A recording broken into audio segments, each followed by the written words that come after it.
Hello everyone, my name is Quad and welcome to another episode of the Hall of Mirrors series, today covering Drusus Levarian's story of Grendel, the Glutton.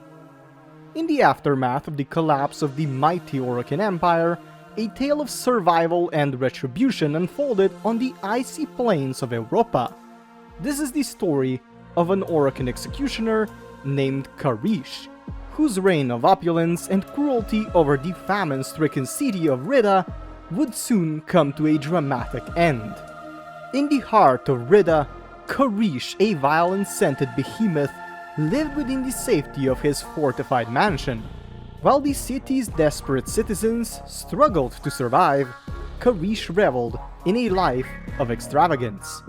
His subjects obeyed his every command, hoping for a morsel of his pre-chewed leftovers.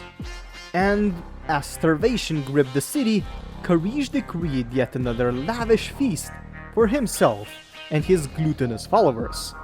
12 courses for each of his 12 grafted digestive sacs. Such was the obscene excess of Karish's banquet.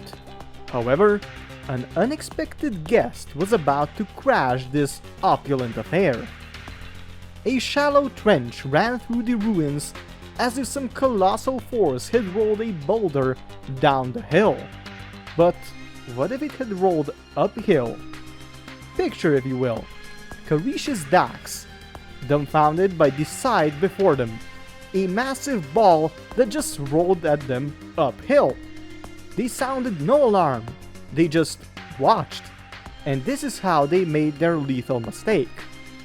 They made no move to defend themselves, as a grotesque orb of gristle hurtled towards them. And then, in a flurry of flesh and gore, Grendel emerged, wielding his cutlery, the masseter. Grendel's design, open-faced and almost maw-like, reflected his voracious nature, and he... hunger. Yes, but not with the excess of gluttony. Grendel smashed and cut. Most of the Orokin hangers-on who had attended the feast became the feast itself, as Grendel manifested his insatiable hunger. Karishh, shrieking in terror, fled into the hills of Rida, propelled by his 12 exosac levitators. History now tells of Grendel, newly invigorated by his feast, rolling through Rida's slums, revitalizing the sick, the lame, the hungry, and the dying with the power he had taken from their oppressors. The newly rejuvenated masses stormed the mansion, throwing open the gates, and slowly reclaimed control of their own future. And on that night, the people of Rida had a feast like never seen before.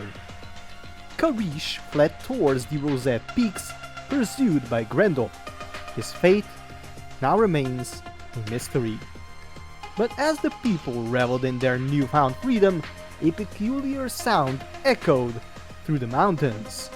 A single, satisfying belch. But has Grendel acted in this alone? Well, just outside the city, a tiny fragment of gauze was found as well, hinting at his involvement. Whenever there was evidence of Grendel, there was bound to be some traces of Gauze as well. Did they breach the city together, or did Gauze wait, intercepting returning patrols, allowing Grendel to feast within? Well, this is a question for another day. With this, I thank you for watching. Please like, comment, share, or maybe even subscribe, and also have a very nice day. And be sure to feast. Goodbye.